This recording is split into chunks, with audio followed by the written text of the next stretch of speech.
В спортивном комплексе столичного стадиона «Спартак» прошел межрегиональный турнир по рукопашному бою на призы митрополита Чувашского и Чебоксарского Варнавы.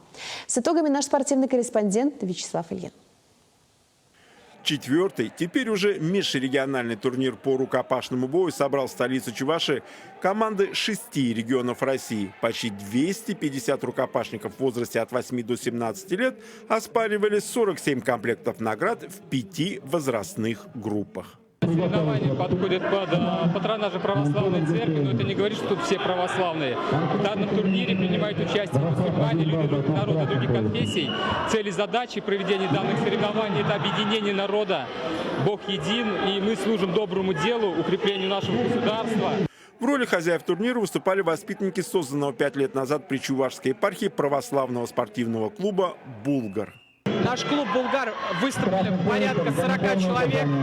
Человек 15 уже в финальных боях будут участвовать в скором времени.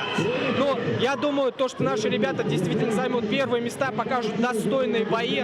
Подопечные элиты Алаева с возложенной на них миссией справились успешно. Среди тех, кто пополнил клубную копилку победным кубком, был и 16-летний Семен Семенов. Он в красной защите. В финале категории до 36 килограммов он одержал уверенную победу над представителем чебоксарского клуба «Ахиллес» Тимуром Смирновым. Я занимаюсь не только рукопашным боем, но и самбо, и дзюдо. А побеждать мне помогает моя вера в Божью силу. Не остались без наград и гости. В категории до 60 килограммов у юноши победу одержал 17-летний студент Казанского социально-гуманитарного колледжа Али Мамедов. Я мусульманин, я с уважением отношусь ко всем религиям. Я рад бывать тут, поучаствовать.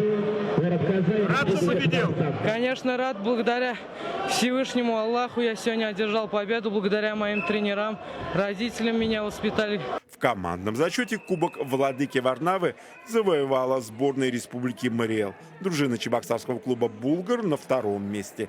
Бронза у команды Татарстана. Вячеслав Ильин, Вести, Чувашия.